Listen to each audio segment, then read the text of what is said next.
ibu tiri.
Jadi saya percaya namanya manusia tidak lepas dari masalah. Tetapi bersyukur kalau Bapak Ibu semua boleh berkomitmen ya, mau datang beribadah. Bukan untuk ketemu saya, bukan untuk ketemu siapa, tapi ketemu Tuhan. Amin. Puji Tuhan. Dan saya percaya kita sudah menaikkan puji-pujian, kita sudah meninggikan Dia, dan Tuhan hadir di tengah-tengah kita. 2 atau 3 orang berkumpul dalam nama Tuhan, Tuhan ada di tengah-tengah kita. Puji Tuhan.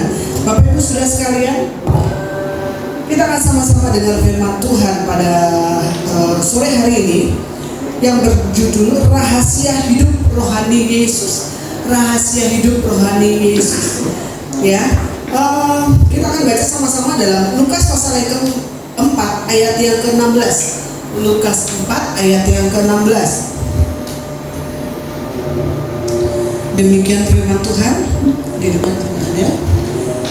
Ia datang ke Nazaret, maksudnya dari Yesus ya. Yesus datang ke Nazaret, tempat ia dibesarkan. Dan menurut kebiasaannya pada hari Sabat, Yesus masuk ke rumah ibadah, lalu berdiri hendak membaca dari Alkitab. Bapak Ibu sekalian dikasih, banyak orang ingin hidupnya kuat ya.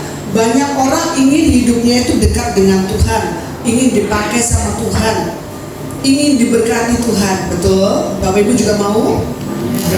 Tapi seringkali banyak orang mencari rahasianya apa sih untuk diberkati, rahasianya apa sih untuk bisa lebih dekat sama Tuhan, rahasianya apa sih kalau mau dipakai oleh Tuhan. Tapi sebetulnya Alkitab sudah memberitahukan kita di ayat yang tadi rahasia besar yang sangat sederhana sebetulnya. Kita lihat Yesus kebiasaannya apa ya. Kalau di medsos kita sering dengar rahasia untuk sukses ya. Rahasia untuk sukses apa?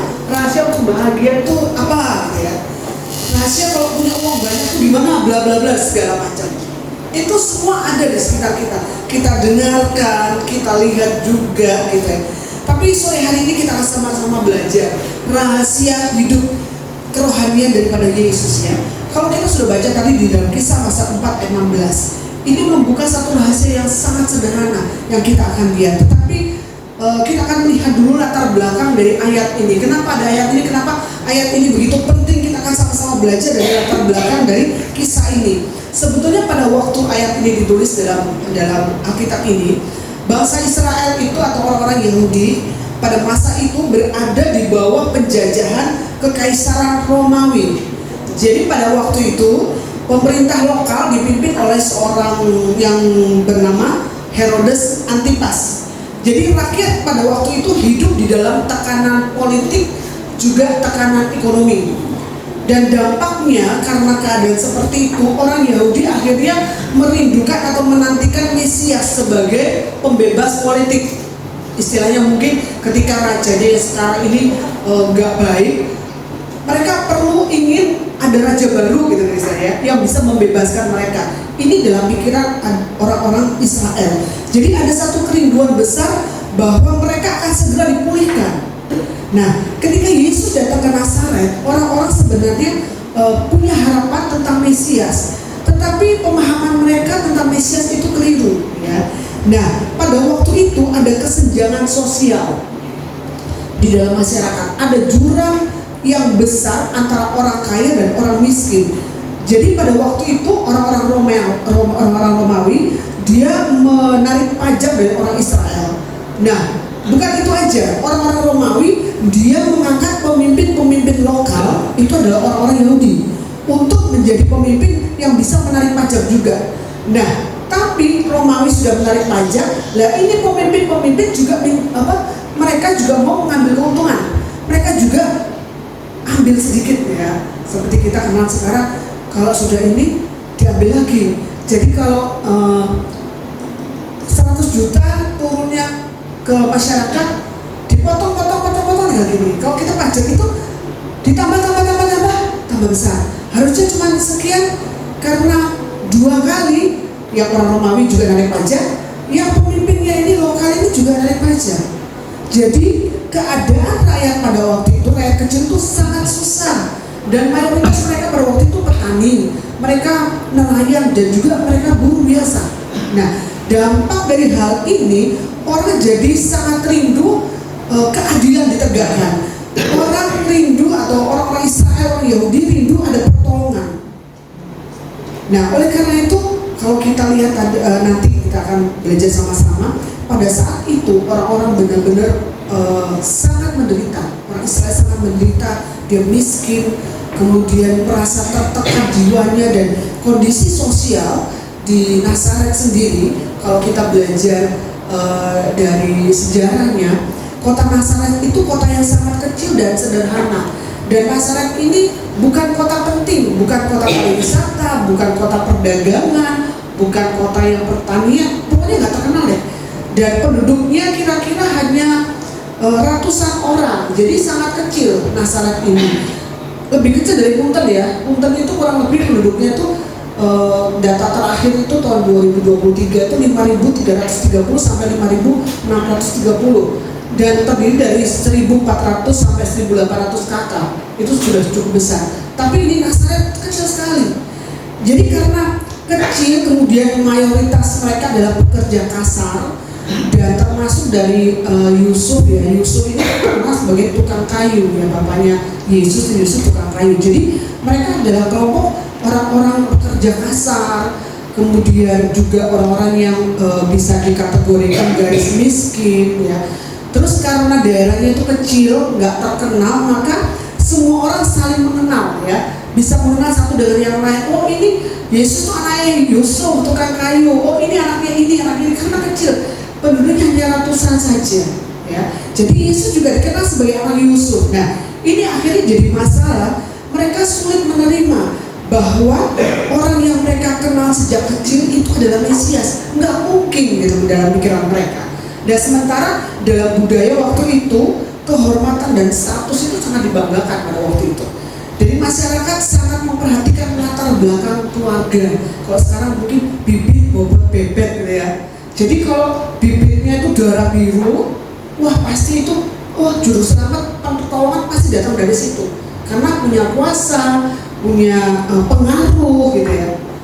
Itu akan dihargai. Itu dalam pemikiran mereka. Jadi status sosial pada waktu itu menentukan penghargaan seseorang. Akhirnya karena mereka pada waktu itu pola pikir mereka seperti itu, makanya Yesus dianggap orang biasa, tidak memenuhi harapan mereka sebagai Mesias, nggak masuk kriteria Yesus itu sebagai Mesias, nggak mungkin ya. Kalau kita baca dalam Lukas pasal yang keempat ayat 28 sampai 30, di sana dikatakan mendengar itu sangat marahlah semua orang yang di rumah ibadat itu. Mereka bangun lalu menghalau Yesus keluar kota dan membawa dia ke tebing gunung tempat kota itu terletak untuk melemparkan dia dari tebing itu. Tetapi ia Yesus maksudnya berjalan lewat dari tengah-tengah mereka lalu pergi. Jadi mereka sangat marah dan menolak ketika Yesus katakan bahwa memang dia ada juru selamat, Mesias yang akan menyelamatkan mereka. Mereka nggak terima waktu itu. Nah, pada waktu itu orang-orang Yahudi tetap walaupun keadaan seperti itu ya, mereka punya sinagog. Sinagog adalah pusat ibadah, tempat mereka ibadah ya. Sinagog istilah mereka, jadi kayak gereja gitu ya. Sinagog adalah pusat ibadah mereka, tapi bukan saja untuk pusat ibadah. Sinagog itu juga digunakan sebagai tempat pendidikan. Ada guru-guru juga yang mengajar anak-anak kecil itu diajar. Nah, 12 dikatakan kalau orang lulus itu akan jadi pemimpin ya, guru-guru. Tapi kalau yang nggak lulus, mereka di sekolah itu, sekolah yang di sinagog itu, kalau mereka nggak lulus, mereka bisa jadi petani, bisa jadi nelayan. Dan termasuk murid-murid Yesus itu nggak lulus di dalam sinagog itu. Jadi belajarnya nggak lulus. Jadi kita tahu, jadi orang-orang yang biasa-biasa aja, nggak lulus sekolah itu. Kemudian di sinagog itu juga merupakan satu kehidupan sosial. Jadi tempat mereka berkomunitas. Ada masalah apapun di tengah masyarakat, mereka menyelesaikannya di sinagog berdasarkan hukum Taurat, cara penyelesaian mereka. Dan pada waktu itu seperti itu. Jadi sinagog bukan saja hanya tempat doa, tapi pusat kehidupan masyarakat.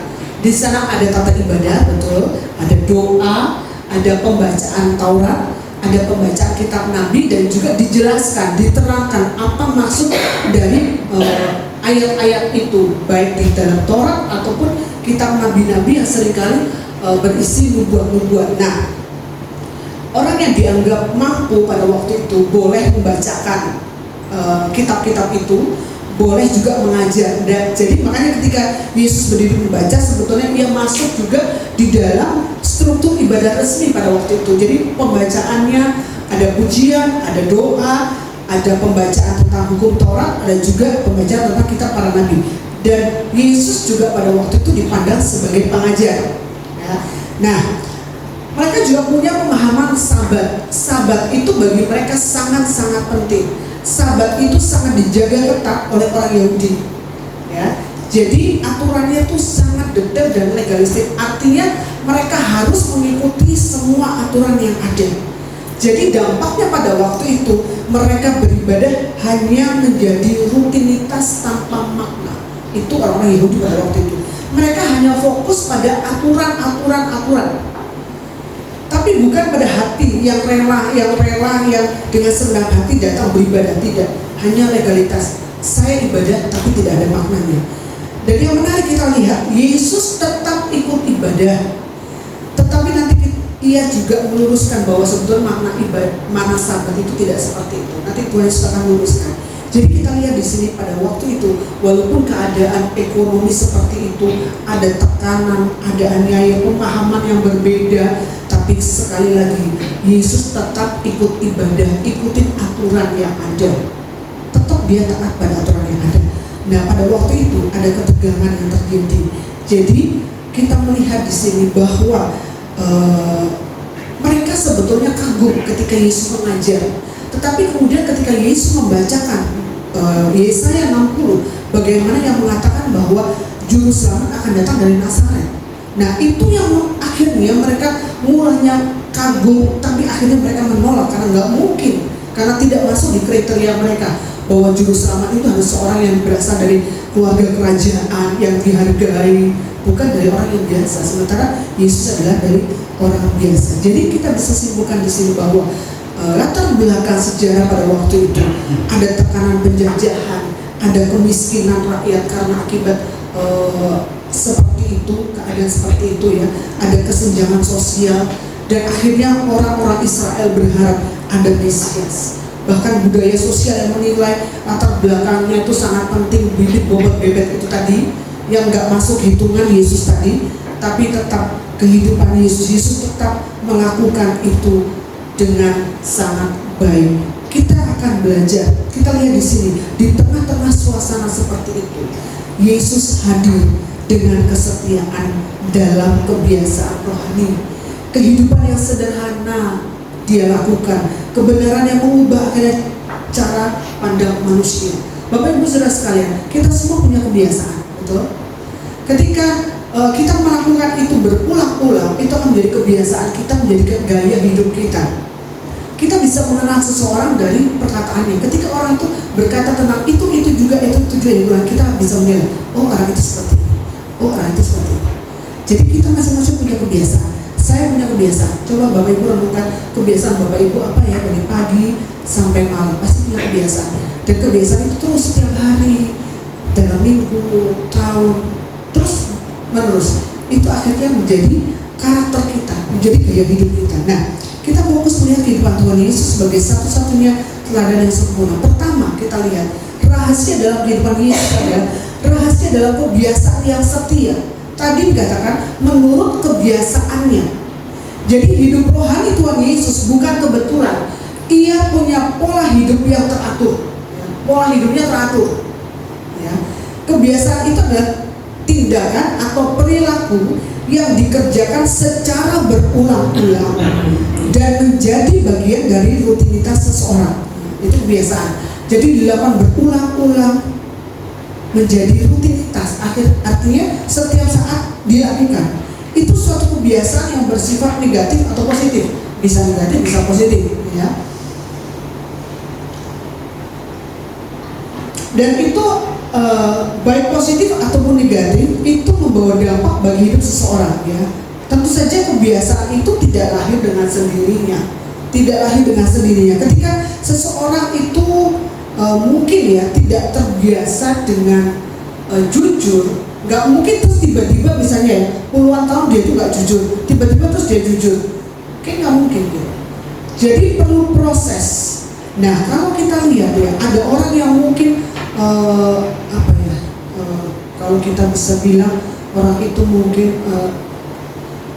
kalau kita lihat seringkali mencetno deh, mencetno gitu, tiba-tiba dia berubah. Itu kayaknya nggak mungkin. Harus dari pelan-pelan kita, oh dulu kok dia gini, akhirnya oh ya sekarang kok berubah ya, dia sudah mulai ramah, dia mulai nggak mencetno lagi, terus dia mulai berbuat baik.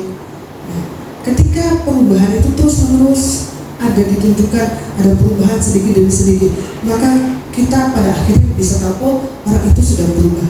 Nah, kita lihat salah satu kebiasaan Yesus ialah masuk ke rumah ibadat pada hari Sabat.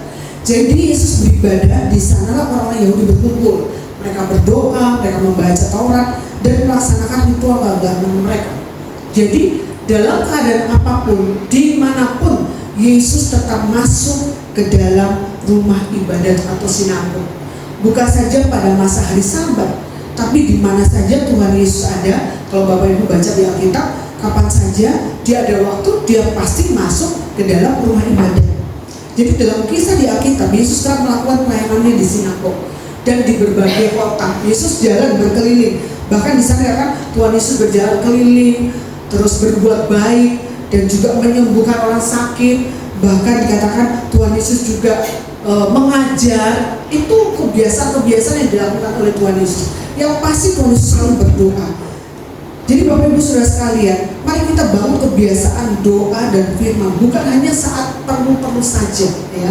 Tuhan Yesus tidak hanya pada saat dia perlu dia datang ke dalam rumah ibadat, tidak, tapi setiap saat dia ada kesempatan, dia selalu datang ke rumah ibadat. Kalau di sini topiknya adalah pada hari Sabat.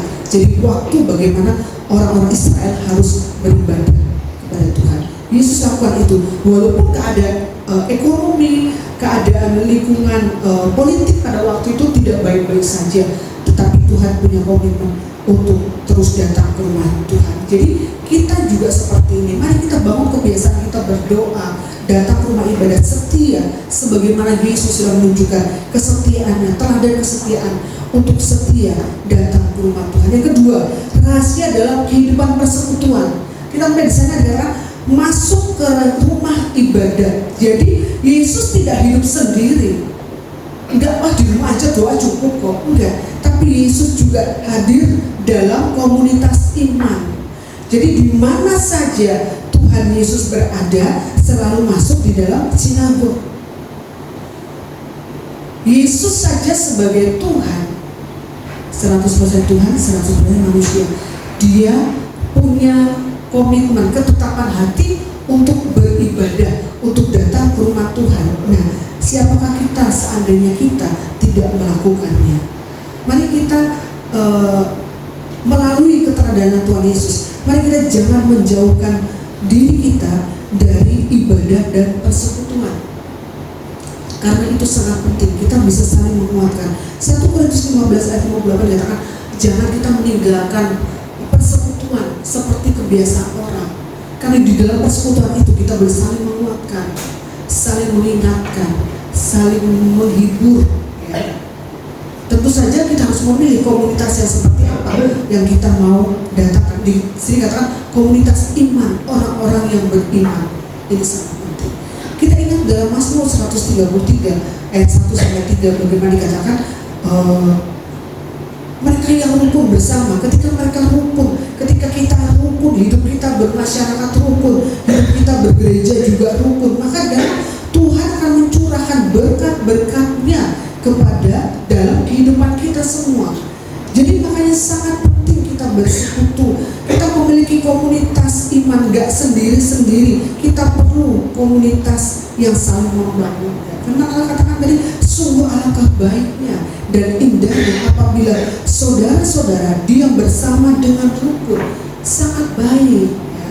Jadi makanya mari kita sesering kita bisa berkumpul, mari kita berkumpul. Dan ketika kita berkumpul, jangan kita mengisi pembicaraan dengan hal-hal yang tidak membangun, tapi sekali lagi, mari mengisi perkataan kita, persekutuan kita dengan hal-hal yang membangun, yang memberikan sukacita, yang memberikan damai sejahtera, dan memberikan kebahagiaan. Dan dikatakan tadi bahwa Tuhan akan mencurahkan berkat, memerintahkan berkat kepada orang-orang yang hidup dengan rukun. Mau? Ya. Puji Tuhan. Yang ketiga, kita melihat, kita belajar dari Tuhan Yesus, rahasia dalam menghormati waktu Tuhan. Ya. Seringkali kalau Bapak Ibu baca dalam Injil, Yesus di tengah-tengah kesibukannya yang sangat-sangat penuh, firman Allah tuliskan kadang-kadang dia menyendiri, dia mengambil waktu untuk dia berdoa kepada Bapanya di surga. Penting bagi kita menghormati waktu bersama dengan Tuhan. Efesus 5 ayat 8, Efesus 5 ayat 16 dikatakan, dan pergunakanlah waktu yang ada, karena hari-hari ini adalah jahat. Betul ya? Di hari-hari ini ya, kita lihat sangat jahat ya, sangat jahat hari-hari ini ya. Dan banyak orang yang kehilangan pengharapan. Oleh karena itu kita perlu mendekatkan diri, kita perlu mengambil waktu untuk bersekutu dengan Tuhan. Karena ketika kita bersekutu dengan Tuhan, di sana letak kekuatan kita. Kita bisa menghadapi apapun yang Tuhan izinkan terjadi dalam kehidupan kita. Apalagi hari-hari ini, hidup ini tidak mudah, tidak baik-baik saja. Ke depan kita tidak tahu apa yang akan terjadi. Kalau kita nggak dalam Tuhan, nggak ada kekuatan, nggak ada kemampuan untuk kita bertahan. Jangankan bertahan menjalani, nggak bisa. Dan kita lihat akhir-akhir ini, saya sangat sedih. Akhir-akhir ini banyak sekali kasus bunuh diri. Kenapa? Nggak ada pengharapan, nggak ada pegangan. Dan itu jangan terjadi dengan kita. Kalau kita tidak menjalin hubungan kita dengan Tuhan, dekat dengan Tuhan, bersekutu dengan Tuhan, mengambil waktu untuk bersendiri dengan Tuhan, nggak akan mungkin kita bisa melewati hari-hari kita, nggak kuat. Jadi makanya Tuhan mengingatkan kita malam hari ini, pergunakanlah waktu yang ada supaya apa? Ada kekuatan yang kita dapatkan. Yang dikatakan tadi pada hari Sabat. Jadi ada waktu khusus untuk Tuhan. Yesus di sini memberi prioritas kepada Allah. Prioritasnya ada Allah. Yesus harus melewati masa-masa penderitaan. Dia harus nanti akan dianiaya. Oleh karena itu Yesus memberi prioritas kepada Allah. Dia mohon kekuatan kepada Tuhan. Kalau 1 Petrus 4 ayat 2 dikatakan, supaya waktu yang sisa jangan kamu pergunakan menurut keinginan manusia, tetapi menurut kehendak Allah. Kita tidak tahu kita punya waktu saat ini berapa lama. Ya, seperti sering dikatakan bahwa yang muda belum tentu terakhir, yang tua juga belum tentu duluan. Kita nggak tahu sisa waktu kita berapa. Kalau firman Tuhan katakan kayak saya sekarang 60, jadi kalau Tuhan bilang 70 atau 80 berarti tinggal 20 tahun lagi. Ya 20 tahun itu loh singkat. Saya tiba-tiba sekarang usia 60 tahun udah pakai. Cepat banget. Cepat sekali. Waktu itu berlalu. Januari sekarang sudah April, ntar lagi udah Mei. Cepat banget, enggak kerasa. Nah, oleh karena itu waktu yang Tuhan beri kepada kita, mari kita isi waktu kita gunakan dengan sebaik-baiknya menurut kehendak Allah, bukan keinginan kita sendiri. Rugi kalau kita mengikuti keinginan sendiri, tapi kalau kita mengisi waktu kita menurut keinginan Tuhan, kita akan mendapatkan kekuatan, kita akan mendapatkan penghiburan, kita akan mendapatkan pengharapan di tengah-tengah keadaan yang tidak berpengharapan. Ya, jadi jangan beri Tuhan sisa waktu, tapi beri yang terbaik. Firman Tuhan ini menegur saya utama. Saya sebenarnya capek, jujur sih, kalau capek malam itu ada Tuhan, aku cuma aku mau tidur Tuhan, bisa aku tidur, jujur aku capek. Jadi doanya cuma sekedar aja gitu. Tapi Tuhan mau kita bukan memberi waktu sisa, tapi pagi-pagi bangun buka mata langsung ke Tuhan, terima kasih, bersekutu dulu dengan Tuhan, baru kita bangun dan beraktivitas. Di sana kita akan rasakan bagaimana kekuatan Tuhan diberikan kepada kita. Yang keempat, rahasia dalam kesiapan melayani. Ya, Yesus tadi masuk dalam rumah ibadah, dia beribadah, berdoa memuji Tuhan, kemudian waktunya dia berdiri hendak membaca. Yesus aktif, bukan pasif. Jadi datang ke rumah Tuhan, datang ke sinagog tidak diam-diam saja, tapi melakukan sesuatu aktif. Jadi Yesus siap dipakai kapan saja. Kita juga sebagai anak Tuhan, mari kita belajar dari Tuhan Yesus. Jangan kita hanya datang ibadah, hanya datang sebagai penonton, tapi ketika kita beribadah, kita ikut terlibat, kita memuji Tuhan, terus terhubung dengan Tuhan, kita menyembah Tuhan, kita mendengar firman Tuhan, kita merespon firman Tuhan, kita siap melayani Tuhan. Dalam Lukas 16 ayat 10, dalam Lukas 16 ayat 10 dikatakan, barang siapa setia dalam perkara-perkara kecil, ia setia juga dalam perkara-perkara besar.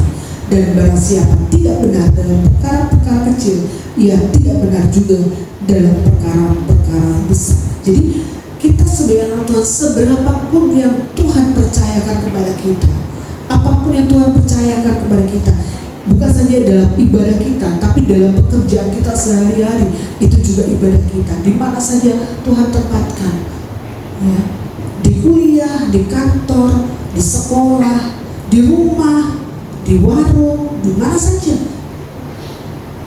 di kebun, gitu ya, di mana saja kita belajar setia kepada hal-hal yang kecil, jujur melakukan, benar melakukan hal-hal yang kecil. Kita lakukan tugas pelayanan kita juga di dalam rumah Tuhan dengan baik.